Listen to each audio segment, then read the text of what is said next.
Hey, David Figler here, longtime supporter of the Black Mountain Institute at UNLV. They provide free literary programming for everyone in Las Vegas, and they've announced their full lineup of fall events. Launching it all, it's going to be a reading by acclaimed writer Nana Kwame Adjei-Brenyah. That's happening on September 14th. Go over to blackmountaininstitute.org to get more information on all the great events this cultural powerhouse is bringing to our community.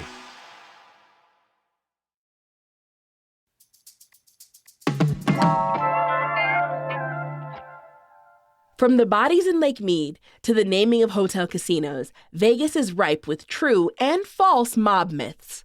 So today on CityCast Las Vegas, we're bringing back journalist and friend of the pod, Corey Levitan. He's going to quiz David and me about the biggest Vegas mob-related myths.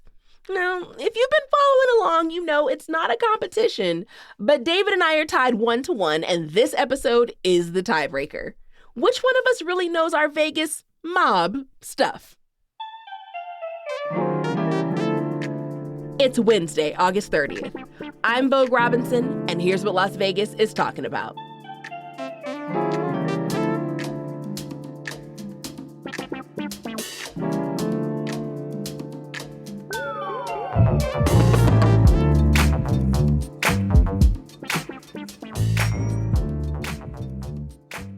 Hi, Corey. Hi, David. How are y'all? How are you? Today we're playing Vegas Mafia Fact or Myth. Oh, David knows all about that. Well, I do and I don't. Everything I know about the Vegas mob I learned from Mayor Oscar Goodman, and he said there never was a mob, so I'm very confused where this is going. Oh my God. Is that like somewhere I can Google? Oh, yes, about 1,000 times. When asked directly, Mayor Goodman, well, he wouldn't be mayor, but at the time would say, there is no mob. That's a myth. So maybe that's the biggest myth of all. Ooh, okay, well, let's get into it. It's already spicy. Okay, I got a bunch of questions that I'm going to ask. They're in the form of statements, and you have to tell me whether these statements are facts or myths. And today it's about the mob in Vegas.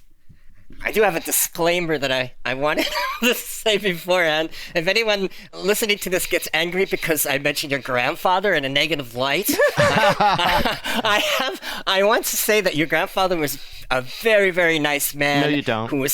He was never convicted of anything and therefore innocent, and I should not be murdered. That's my disclaimer. So is this trivia contest mostly involving mob Nepo babies? No, this is a bunch of alleged things, or more than alleged in some cases. They're myths. They're full-blown myths about. Some are facts. Some are facts. Oh, some might be. Yes, that's the whole freaking game. That's the point. Got it. All right, we're gonna start this, and you guys are tied. You've got one. Vogue, you have one game, and David, you have one game, and today's gonna decide it. Are you excited? We're ready. I've never been more excited about anything. Ever. That's very sad. Very sad. Not okay, a myth. number one, Benjamin Bugsy Siegel. Oh, we're right in there. This is question one, or myth one. The New York mobster hailed as the father of the Las Vegas Strip opened the first casino hotel on the Las Vegas Strip. Fact or myth? Myth. Maybe he financed it, but he didn't open it. Well, as a student of Las Vegas, I will tell you that the Flamingo Hotel, of which Bugsy Siegel is affiliated, was not the first hotel on the Strip. So whether or not you want to credit Bugsy with the Flamingo even, and I know that's controversial, it certainly didn't beat the El Rancho. So I'm going to call myth on that as well. Well, you guys are both off to a strong start. Yeah. The Last Frontier was also around when the Flamingo opened in 1946. The question, it comes up in the definition of what a resort is. Because some people say the Flamingo was the first resort because supposedly those other two hotels weren't nice enough to be a resort. Anyway. I mean, there's a difference.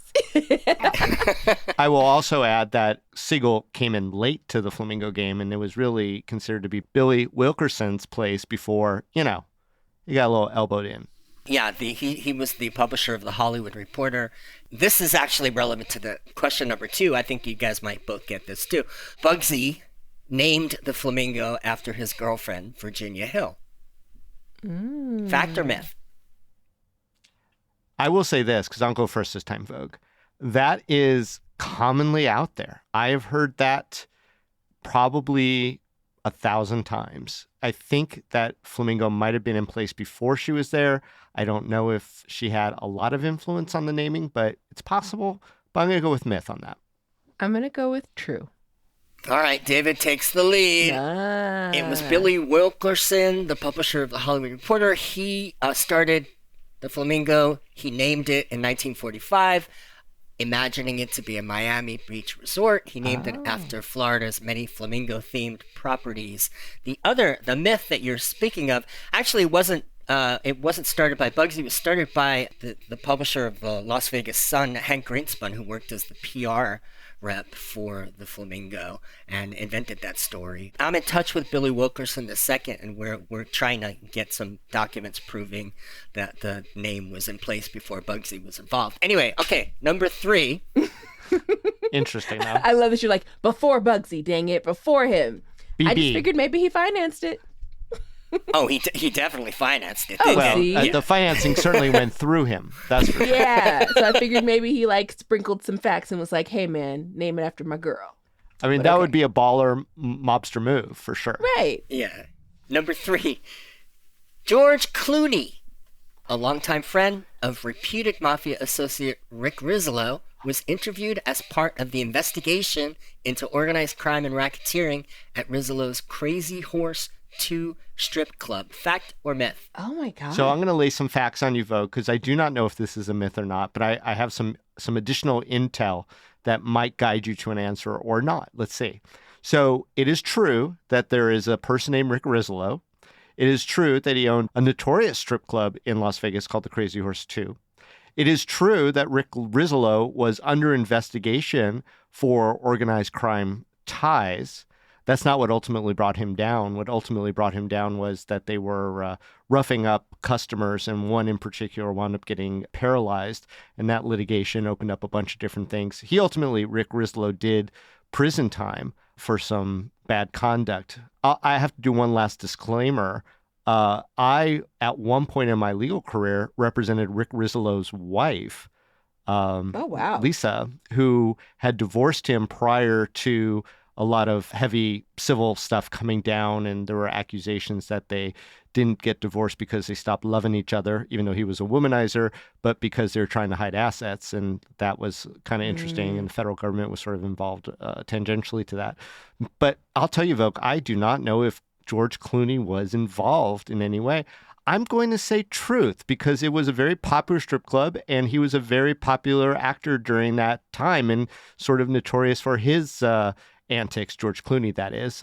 He's since, matured. So, I'm going to say true. I'm going to say that, George Clooney got a call. Myth. I call it myth. David pulls way out ahead. Whoa! Not only was Clooney interviewed, but De Niro and Pesci were also interviewed in connection with That strip club was a hub at one point. Like, you could go there any given night and run into lots of famous people, musicians, actors, etc. And they unceremoniously imploded that building finally last year, Vogue. It was standing vacant for a long time, but they finally got rid of it.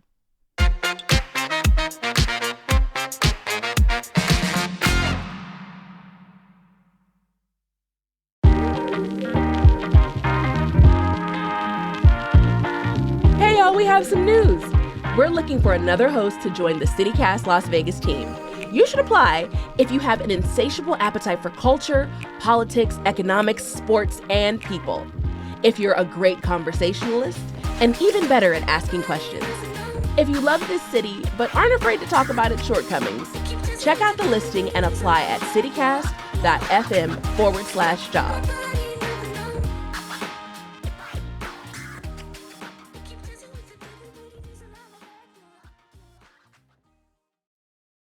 Number 4, to 86 someone became a verb because it meant driving a victim of the mob 80 miles out of Vegas to put him 6 feet under into a grave that the victim dug himself. Fact or myth? I call myth. I call myth too, because that term is everywhere. It's on, I see it on The Bear. the TV show The Bear. So I think that that's just made up. I think it's cop code. You guys are both right on that. It was part of a code of numbers used as shorthand by servers and bartenders. It meant that they were all out of a certain menu item.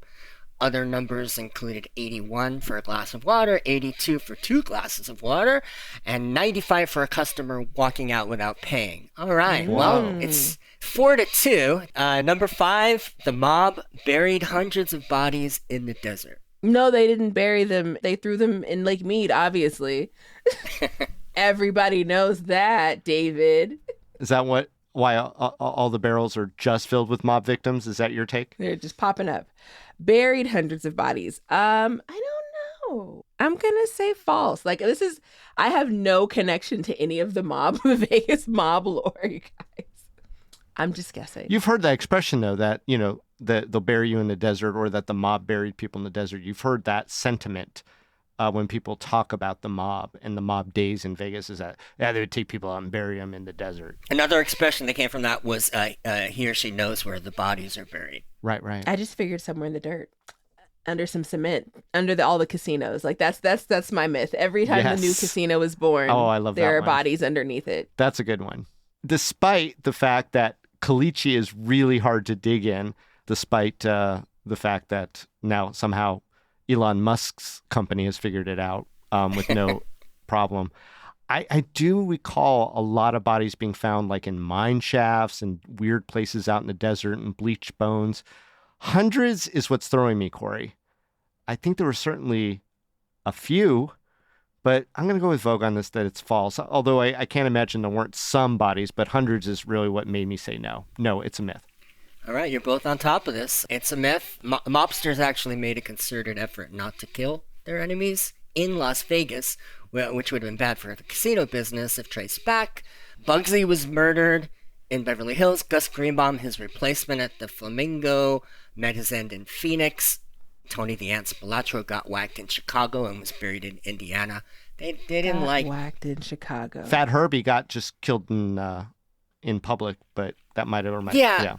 Herbie Blitzstein, that's true, but by then, and this is around the same time as the body that it was placed in Lake Mead in the barrel, allegedly, because it hasn't been determined to be a body yet, but come on.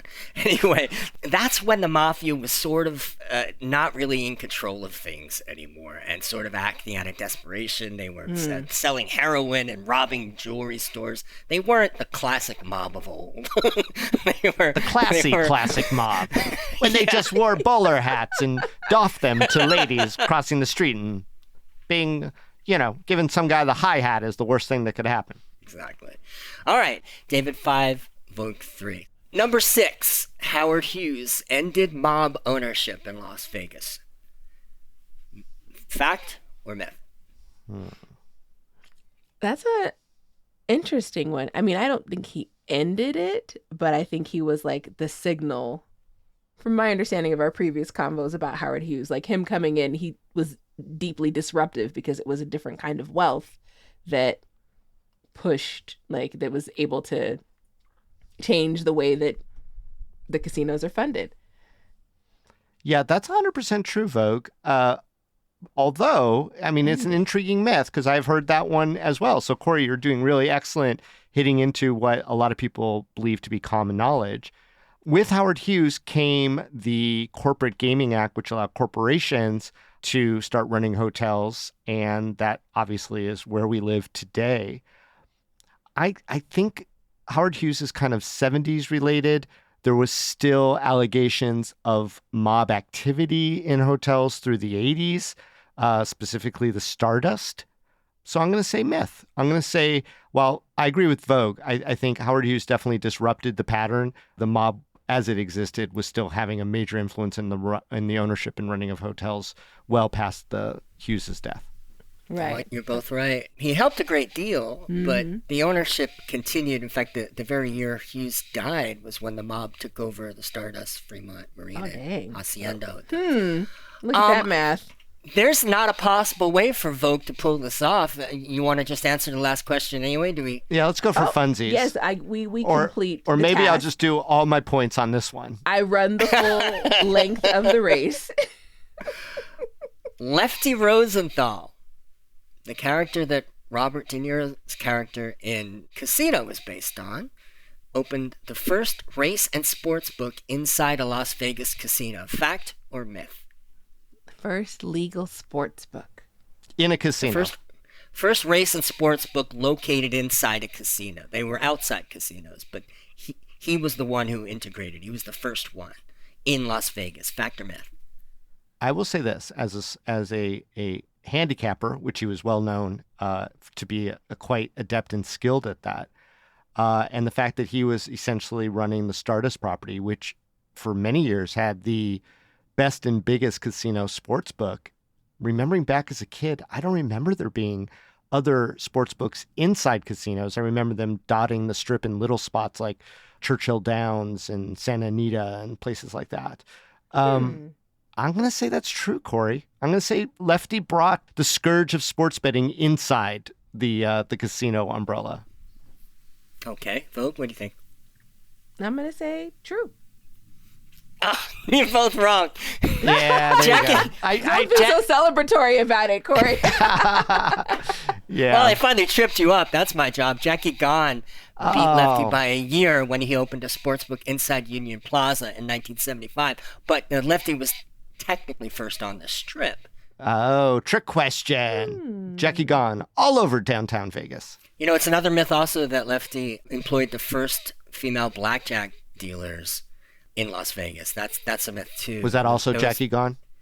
No, that was the Silver Slipper. Anyway, thank you for playing, guys. That was awesome. Yeah, thank you for running this through. I mean, I figured this would be the one I would definitely lose because I have 0.0 context. The only thing that I know for sure is the thing that I constantly hear from people is that Vegas was better when the mob ran the city. Like, I have heard it in people's poems. I've heard it when people talk about comps and crime. Basically people equate. I haven't heard about crime. But the idea of like when Vegas stopped being better about like being hospitable and being more servicey, like the customer service and mob relations seem to be put into the same little bowl of look at what's empty now, look at what's missing. Even our newsletter editor is receiving emails saying the city was better when the mob ran it, and that was in regards to like housing prices. So I don't know. Is that a myth, y'all? Is that the biggest mob myth? Is that Vegas was better when the mob ran it? What say you, David? I hear this in the context of crime because of all the shenanigans that we talk about a lot on this podcast that happen on and around the Strip and in and out of casinos. People acting the fool, people misbehaving, all that stuff. People always say, well, that would never happen when the mob was here. They would put that under control right away. Or even buskers and things like that. You know, I wonder if it just bespeaks to a lot of people enjoying authoritarianism because they don't have to worry or think about a lot of things. I mean, we like to pretend that we are so against fascists, but, you know, there were people who wanted Mussolini to stay around forever because, theoretically, myth, the trains ran on time, and that was all that was important to them. So, oh my God. I mean, you know, people want everyone getting arrested all the time for disrupting Las Vegas-ness.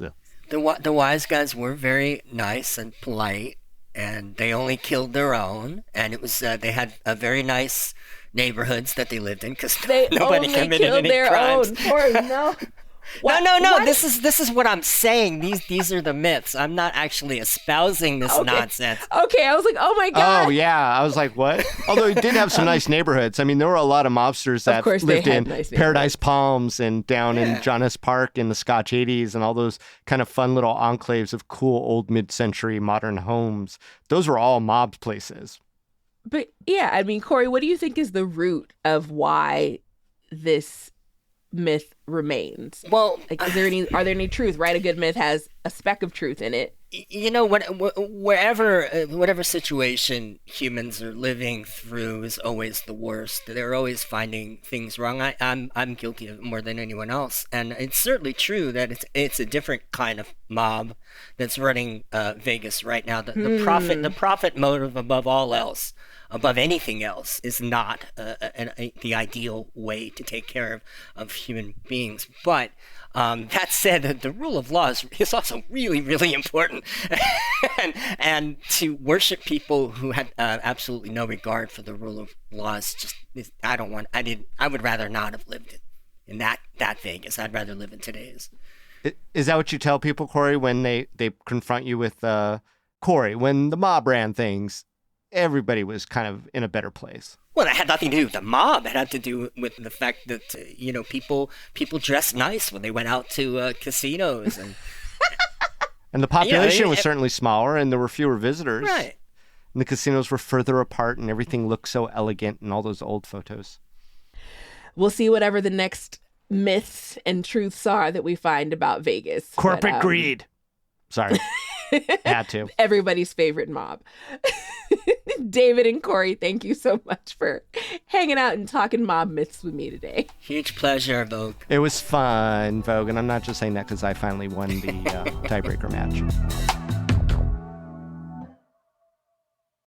Don't forget, you've got one more week to enter our Life is Beautiful ticket giveaway. Head over to lasvegas.citycast.fm/LIB for details.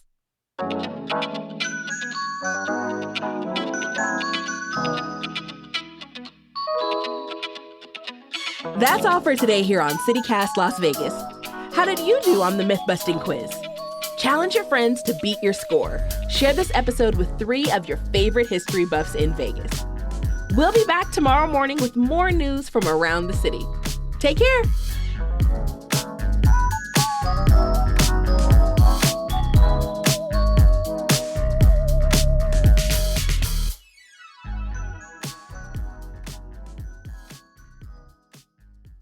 You're a criminal defense lawyer, so this was yours to win. If you hadn't won, I'd be disappointed in you. Oh, way to diminish the win. So if I lost, if I lost, it's like, all of what this does Sean do? If I won, it's like, oh, he had all that inside. Oh boy.